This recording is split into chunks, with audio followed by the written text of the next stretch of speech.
Hashtag जी झुकेगा नहीं social media पर नंबर 1 ट्रेंड कर रहा है। देश भर से लोग अपना समर्थन दे रहे हैं, अपनी राय हम तक पहुंचा रहे हैं। आप भी इस हैशटैग का इस्तेमाल करके अपनी राय हम तक पहुंचा सकते हैं, जी का समर्थन कर सकते हैं, डीएनए का समर्थन कर सकते हैं, पत्रकार रोहित रंजन का समर्थन कर सकते हैं। और आपकी बात हम यहां लगातार उठा रहे हैं। वो सवाल जो बहुत जरूरी है, वो सवाल जो ये बता रहे हैं कि छत्तीसगढ़ की पुलिस की मंशा क्या थी, नीयत क्या थी। बीजेपी के प्रवक्ता शहजाद पूनावाला ने इसको लेकर क्या कहा, आपको सुनवाते हैं। क्या ऐसा कोई भी प्रमाण है कि रोहित रंजन कानून की एजेंसियों से कॉपरेट नहीं कर रहे थे? क्या उनको समन या नोटिस दिया गया था? क्या उनको जानकारी दी गई थी कि इन्वेस्टिगेशन में ज्वाइन होना है? क्या लोकल पुलिस को इन्फॉर्म किया गया था? क्या प्रॉपर प्रोसीजर अपनाया गया था? क्या सुप्रीम कोर्ट ने ये साफ साफ नहीं कहा है कि ऐसे मामलों में कोई गिरफ्तारी की आवश्यकता नहीं होती अगर कोई व्यक्ति जांच में कोऑपरेट कर रहा है? तो फिर ऐसी क्या मजबूरी थी या ऐसी क्या जल्दबाजी थी कि रोहित रंजन जी के घर तक पहुंच गई है छत्तीसगढ़ पुलिस इस प्रकार से? क्या इसका मतलब सीधा सीधा नहीं है कि एक मानसिकता के तहत किस प्रकार से प्रताड़ित किया जाए, ये असली मंशा है? और ऐसी मंशा बार बार हमने देखा है कांग्रेस पार्टी ने पत्रकारों के खिलाफ, मीडिया के खिलाफ अपनाई है, चाहे वो इमरजेंसी का दौर हो, चाहे वो आज भी जहां पर उनकी सरकारें हैं वो किस प्रकार से प्रताड़ित करती हैं पत्रकारों को, उसके कई सारे उदाहरण हमारे सामने हैं। ये निंदनीय है, ऐसी कार्रवाई, द्वेषपूर्ण कार्रवाई नजर आती है और इसका इस्तेमाल जिस प्रकार से किया जा रहा है वो एक अलग संदेश भेजता है। ये केवल और केवल पॉलिटिकल स्कोर सेटल करने का मामला नजर आता है। आप ये जानकर हैरान होंगे कि कोई नोटिस भेजा जा सकता है, जांच में शामिल होने के लिए कहा जा सकता है। अगर कोई जांच में शामिल होने से इनकार करे, पूछताछ ना में शामिल होने से इनकार करे तो इस तरह की कार्रवाई समझ आती है। लेकिन छत्तीसगढ़ की पुलिस बिना वर्दी के, आई कार्ड दिखाए बिना इस तरह जबरन घर में घुसना, यही मंशा पर सवाल खड़े करता है। आपसे कुछ देर पहले अमित मालवीय से हमने बात की, उन्होंने क्या कहा ये भी सुनिए। और बीजेपी के आईटी सेल के हेड अमित मालवीय इस वक्त हमारे साथ हैं। अमित मालवीय जी, जो रोहित रंजन के साथ हुआ है, जिस तरह से छत्तीसगढ़ पुलिस पहुंची और जबरन उनके घर में घुस गई, गिरफ्तार करने की कोशिश की, क्या कहेंगे आप इस पूरे घटनाक्रम पर? देखिए, जिस प्रकार से कांग्रेस पार्टी पत्रकारों को अपने निशाने पे ले रही है, सिर्फ इसलिए क्योंकि उनकी पत्रकारिता कांग्रेस पार्टी के अंदर जो मतभेद है उनको सामने ला रही है, ये हमारे लोकतंत्र के लिए ठीक नहीं है। इसी प्रकार की टेंडेंसीज कांग्रेस में आपातकाल के समय देखी गई और उसके बाद भी बार बार इसी प्रकार से पत्रकारों को या उन लोगों को जिन्होंने कांग्रेस की खिलाफत करी उनको निशाने पर लिया गया। रोहित रंजन के घर पुलिस भेजना इस प्रकार से अपने आप में संवैधानिक नहीं है और न्यायिक प्रक्रिया का उल्लंघन भी है। किसी भी पुलिस को जो दूसरे प्रदेश से आई है उसको वहां की स्थानीय पुलिस को सूचना देनी है, लेकिन स्वाभाविक रूप से छत्तीसगढ़ की पुलिस जो इस वक्त कांग्रेस के अधीन है उनको ये जरूरी नहीं लगा और उन्होंने हर न्यायिक प्रक्रिया, हर संवैधानिक प्रक्रिया को ताक पे रखकर रोहित रंजन को उनके घर से उठाने का प्रयास किया। हम इसकी कड़ी निंदा करते हैं और जहां तक मेरी जानकारी है उत्तर प्रदेश की पुलिस ने वहां पहुंचकर हालात को सामान्य किया है और रोहित रंजन को अपनी कस्टडी में लिया है ताकि इस प्रकार से असंवैधानिक गिरफ्तारियां न हो सके। ये सवाल आपको सोनिया गांधी और राहुल गांधी से पूछना होगा कि जो पार्टी मात्र 2 प्रदेशों में सिमट के रह गई है, अगर वो इस प्रकार से तंत्र का दुरुपयोग कर रही है तो आप सोचिए कि जब कांग्रेस का वर्चस्व था तब उन्होंने किस प्रकार से लोगों को दबा के, धमका के रखा होगा और अपनी बात आगे करने पे मजबूर किया होगा। देखिए, सवाल यही है छत्तीसगढ़ पुलिस से कि क्या रोहित रंजन को समन भेजा गया? रोहित के परिवार से आकर बदसलूकी करने की वजह क्या है? यूपी पुलिस को जानकारी क्यों नहीं दी गई? स्थानीय पुलिस को बताया जा सकता था, विश्वास में लिया जा सकता था, उनकी टीम साथ हो सकती थी, लेकिन ऐसा नहीं किया गया। लेकिन जो कुछ हुआ है उसे लेकर हम तो आवाज उठा ही रहे हैं, आप भी हमारे साथ आवाज उठाइए। हैशटैग जी झुकेगा नहीं सोशल मीडिया पर इस वक्त नंबर 1 ट्रेंड कर रहा है। देश भर से हमें समर्थन मिल रहा है। आप भी अपनी बात हम तक पहुंचाइए, आप भी अपनी राय इस हैशटैग का इस्तेमाल करके हम तक पहुंचाइए कि आखिर जो कुछ हो रहा है उस पर सवाल उठना बहुत जरूरी है, क्योंकि यह घटना बताती है कि छत्तीसगढ़ की पुलिस की मंशा कुछ और थी, नीयत कुछ और थी, क्योंकि इस तरह से कार्रवाई से बचा जा सकता था। आखिरकार जब स्थानीय पुलिस यहां पर पहुंचती है, छत्तीसगढ़ की पुलिस को क्यों पीछे हटना पड़ता है? जब स्थानीय पुलिस पूछती है कि आप पुलिस की वर्दी में क्यों नहीं आए, तो जवाब देते क्यों नहीं बनता है? आई कार्ड दिखाकर अंदर दाखिल क्यों नहीं हुए? सिक्योरिटी गार्ड को जानकारी क्यों नहीं दी? सिक्योरिटी गार्ड ने जब रोहित को इस बारे में जानकारी देना चाहे, इन्फॉर्म करना चाहे, इंटरकॉम का इस्तेमाल करके क्यों नहीं करने दिया गया? आखिर इस तरह गुपचुप तरीके से छुपकर दाखिल होने की वजह क्या है? राजू रात मेरे सहयोगी एक बार फिर से मेरे साथ है। राजू, हम बार बार मंशा को लेकर सवाल पूछ रहे हैं और जितने नेता हमारे साथ जुड़े हैं सभी ने यह कहा कि आप अपने पॉलिटिकल मास्टर्स को खुश करने के लिए उनके इशारे पर, उनके दबाव में इस तरह की कार्रवाई करते हैं। यह साफ हो जाता है। बिल्कुल विशाल, बता दूं कि जिस तरीके से छत्तीसगढ़ पुलिस पहुंची, यूपी पुलिस को जानकारी दिए बिना गार्ड को अपने कब्जे में लिया, विजिटिंग रजिस्टर पर अपना नाम दर्ज नहीं करवाया, फोन नहीं करने दिया, गार्ड का फोन ले लिया और सीधे रोहित रंजन के घर में घुसना, जहां पर उनका पूरा परिवार था। सुबह का वक्त था। नियति देखिए, अगर समय रहते यूपी पुलिस नहीं आती और सिक्योरिटी गार्ड पुलिस को जानकारी नहीं देता, तो अंदाजा लगाइएगा अगर वो रोहित को ले जाने में कामयाब हो जाते तो रोहित के साथ क्या हो सकता था।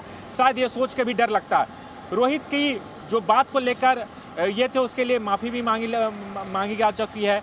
आप जांच के लिए आते, समन भेजते, ना तो कभी आपने कोई समन भेजा, ना ही जांच में शामिल होने के लिए बुलाया, ना तो कोई पूछताछ की। डायरेक्ट आप सीधे वारंट लेकर रोहित के घर पर सुबह सुबह पहुंच जाते हैं, ना तो आप वर्दी में होते हैं। तो अंदाज़ा लगाया जा सकता है कि मंशा क्या थी, नीयत क्या थी, कितनी जल्दबाजी थी छत्तीसगढ़ पुलिस को। क्या कोई दबाव में काम कर रही थी छत्तीसगढ़ पुलिस कि जल्द से जल्द रोहित को अपने कब्जे में ले और तुरंत वो यहाँ से भागने में कामयाब हो जाए। अगर मान लीजिए रोहित को वो ले जाते और रोहित के साथ कुछ अनहोनी हो सकती थी, तो क्या इसकी जिम्मेदारी छत्तीसगढ़ पुलिस लेती? क्या उनके परिवार वालों को कोई जवाब दिया जा सकता था? क्या उन्होंने लोकल पुलिस को इन्फॉर्म किया कि लोकल पुलिस ये बता सके कि जो लोग आए थे वो छत्तीसगढ़ पुलिस के थे? ये तमाम सवाल लगातार उठ रहे हैं और ये इसलिए कि अगर छत्तीसगढ़ पुलिस के पास वारंट था तो उनको तुरंत, क्योंकि कोर्ट का वारंट था, कोर्ट का उनके पास वारंट था, तो सीधे लोकल पुलिस के पास जाते, अपनी जानकारी देते, रोहित के बारे में बताते और सीधे लोकल पुलिस को अपने साथ। गौतम बुद्ध नगर से बीजेपी के सांसद महेश शर्मा जी इस वक्त हमारे साथ हैं। महेश जी, जिस तरह से छत्तीसगढ़ की पुलिस ने कार्रवाई की है, ये तो साफ तौर पर नियत पर, मंशा पर सवाल उठते हैं। देखिए, जो अभी मुझे पता चला, जैसा मैंने घटना टीवी पे देखी है और सोशल मीडिया पे आया है, मैं समझता हूं कि ये कांग्रेस का काम करने का जो तरीका है कि अगर इनके खिलाफ कोई कार्रवाई हो, कानूनी कार्रवाई हो, ईडी करे, वीडी करे, तो जनता के भी लोग लेकर आंदोलन करते हैं। मोदी जी ने इस केस को 20 साल तक झेला, सम्मानजनक तरीके से कोर्ट ने फैसला दिया, उसे स्वीकार किया उन्होंने। अगर कोई कोर्ट सजा देता तो उसको स्वीकार करते। तो ये इनका काम करने का तरीका है और मैं समझता हूँ ये शर्मनाक है। आज भारत विश्व का सबसे बड़ा लोकतांत्रिक देश होने का दंभ भरता है। अगर उस लोकतांत्रिक देश में इस तरह हमारे लोकतंत्र के इस चौथे स्तंभ मीडिया को अगर दबा दिया जाएगा, उसका गला घोट दिया जाएगा, तो ये शर्मनाक है और लोकतंत्र के लिए खतरा है। इस तरह की घटना करना, एक जिम्मेदार टीवी चैनल, अगर कोई भूल चूक कहीं किसी से कोई विषय है तो उस विषय को उठाया जा सकता है, उस विषय को मीडिया के आपकी एजेंसियां हैं जिनके सामने विषय लाया जा सकता है, कोर्टों में जाया जा सकता है। उसका ये तरीका तो नहीं है कि आप दादागिरी करेंगे, गुंडागर्दी करेंगे। कोई क्रिमिनल है ये, कोई आतंकवादी है ये, जहां पर आप अपनी वहां की स्टेट की पुलिस को फोर्स कर भेज देंगे। और उसका भी एक तरीका है कि लोकल पुलिस को आपको सूचना देनी पड़ेगी, उनकी अनुमति लेनी पड़ेगी, उनको उनका गुनाह बताना पड़ेगा कि क्या गुनाह किया है इन्होंने, उस गुनाह के अनुसार ही तो आप उसको सजा देंगे। ये कोई आतंकवाद है क्या? कोई किसी राज्य का आतंकवाद है क्या? कोई पुलिस डिपार्टमेंट है, पुलिस में भी हमारे ही लोग हैं, हमारे देश के, भारत के ही लोग हैं। और जो एंकर या जो पत्रकार जिसके खिलाफ ये कार्रवाई की जा रही है वो भी भारत माता का बेटा है। तो ये शर्मनाक है। मैं समझता हूं इसकी घोर शब्दों में निंदा होनी चाहिए और लोकतंत्र के छत्र को, लोकतंत्र के गढ़ को इस तरह से एक इंस्टीट्यूशनल को एक इस तरह से उसकी हत्या करना, उसका गला घोटना, ये शर्मनाक है किसी के लिए भी। मैं समझता हूं कि उन्हें क्षमा मांगनी चाहिए, वहां के मुख्यमंत्री जी को क्षमा मांगनी चाहिए और कांग्रेस सरकार के और जो मुखिया उनको क्षमा मांगनी चाहिए। महेश जी, आप जानकर हैरान हो जाएंगे कि छत्तीसगढ़ की पुलिस दूसरे राज्य में आती है, पुलिस की वर्दी भी नहीं पहनती। सिक्योरिटी गार्ड जब जानकारी मांगता है कि आप कौन हैं, वो जानकारी भी नहीं देते, आई कार्ड भी नहीं दिखाना चाहते, वो रोहित रंजन के परिवार को इन्फॉर्म नहीं करने देना चाहते, इंटरकॉम का इस्तेमाल नहीं करने देते। ये बताता है कि आप किस तरीके से दाखिल होना चाहते थे। देखिए, ये अत्यंत गंभीर घटना है और शर्मनाक भी है और लोकतंत्र के लिए खतरा है।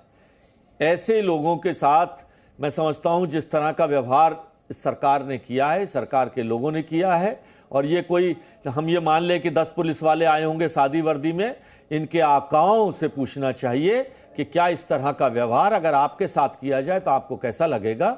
ये शर्मनाक घटना है। सादी वर्दी के अंदर पहुंचकर एक सामान्य शिष्टाचार, एक तरीका है पुलिस का, आप उस पुलिस का जो आपस का एक संबंध होता है, एक राज्य से दूसरे राज्य की पुलिस जाती है, क्रिमिनल इंटरनेशनल होते हैं, आतंकवादी होते हैं, उनकी इस खोज में पूरे देश में आज एनआईए गई है, अमरावती गई है, उदयपुर गई है, तो इसका मतलब क्या कहोगे कि कोई देश की एजेंसी जाएगी, अगर कहीं जाएगी तो उसे पूरा सम्मान मिलता है, पूरा एक बाकायदा प्रोटोकॉल है, उसका एक शिष्टाचार है, उसका तरीका का। किसी को अगर गिरफ्तार भी करना है, कोई कार्रवाई भी करनी है, तो उस प्रोटोकॉल से और सामान्य आपस में वैमनस्य बढ़ता है दो प्रदेशों की पुलिस में। अब आपस के अंदर ये तो अच्छा हुआ योगी जी की सरकार है, यहां पर योगी जी की सरकार में कोई इस तरह की हरकत करने की हिमाकत नहीं कर सकता। और मैं चाहता हूं कि आप भी जरा वो तस्वीरें, ये जब घटना घटी उस वक्त का वीडियो आप भी देखें, ताकि सभी को यह बात समझ में आए कि किस तरीके से यहां पर दाखिल होने की कोशिश की गई और क्या किया जा रहा था। सर, आप भी देखें।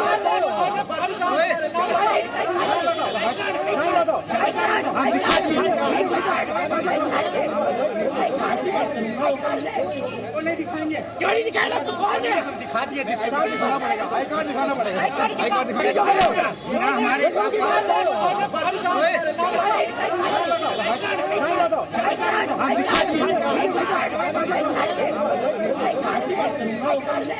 वो नहीं दिखाएंगे। क्यों नहीं दिखाएगा? तो कौन है? हम दिखा दिए, दिखाना पड़ेगा, आई कार्ड दिखाना पड़ेगा, आई कार्ड दिखाएगा। महेश जी, जिस शख्स को आप टी शर्ट में इस वक्त देख रहे हैं, ये शख्स छत्तीसगढ़ पुलिस से हैं। कोई ये तस्वीरें देखकर यकीन कर पाएगा? ना ये आई कार्ड दिखाने के लिए तैयार है, ना ये वर्दी में है, ये इतने तैश में है, किसी की बात नहीं सुनना चाहते। नहीं, ये शर्मनाक है। मैं देख रहा हूं आपके इस वीडियो को, और वैसे पहले भी मैंने देखा है। ये शर्मनाक घटना है। बाकायदा आप किसी के यहां जाते, समन देते हैं, अपना आइडेंटिटी कार्ड दिखाते हैं, पहले मैं वहां से आया हूं, ये विषय है। और इससे तो आपस में वैमनस्य पैदा करवा रहे हैं, दो प्रदेशों की पुलिस में वैमनस्य पैदा करा रहे हैं ये लोग। क्या कर रही हैं ये सरकारें? मैं शर्मनाक कहता हूं इस घटना को, इसकी घरे शब्दों में निंदा करता हूं, और इस गंभीर घटना की जांच होनी चाहिए और दोषियों के प्रति कार्रवाई होनी चाहिए, और कांग्रेस के वरिष्ठ नेतृत्व को इसकी जिम्मेदारी लेनी चाहिए। महेश जी, वैसे तो कांग्रेस के तमाम नेता, राहुल गांधी, इतना सहिष्णुता की बातें करते हैं, लेकिन जब एक पत्रकार को इस तरीके से पुलिस जो है कार्रवाई करने के लिए पहुंच जाती है, तब कोई कुछ भी नहीं कहता। आप देख रहे हैं, ये तो पुलिस, ये आरडब्ल्यूए के जो लोग हैं उनके साथ धक्का मुक्की करने के लिए तैयार हो जा रहे हैं। मुझे दिख रहा है ये, मैं समझता हूं कि ये इस घटना को गौर गंभीरता से लेना चाहिए, और सभी मीडिया के लोगों को भी इस विषय को गंभीरता से लेना चाहिए। आज ये किसी एक चैनल पर हुआ है, कल दूसरे चैनल पर होगा। ये गंभीरता से लेना चाहिए इस घटना को। ये ऐसी घटनाएं लोकतंत्र के लिए शर्मनाक और घातक हैं। बिल्कुल महेश जी, आप जो कह रहे हैं, एक बार फिर से वही तस्वीरें मैं दर्शकों को दिखा भी रहा हूं, ताकि लोग समझ सकें जो आपने बात कही वो कितनी ठीक है। इन तस्वीरों को देखकर दर्शक भी हमारा समझ पाएंगे कि इस तरह की धक्का मुक्की की क्या जरूरत थी। आई कार्ड दिखाने के लिए अगर कहा जाए तो क्या पुलिस को आई कार्ड दिखाने से बचने की कोई जरूरत थी? पुलिस की वर्दी में न आने की कोई जरूरत थी? स्थानीय पुलिस को न जानकारी देने के लिए कोई जरूरत थी क्या? देखिए, हैशटैग जी झुकेगा नहीं सोशल मीडिया पर नंबर 1 ट्रेंड कर रहा है। देश भर से लोग जी न्यूज का समर्थन कर रहे हैं। आप भी अपनी बात हम तक पहुंचाइए, समर्थन कीजिए, और इस सवाल को हम उठाना जारी रखेंगे कि जो कार्रवाई की जा रही थी, जो करने की कोशिश हो रही थी, उसके पीछे की असली मंशा क्या थी। वक्त छोटे से ब्रेक का।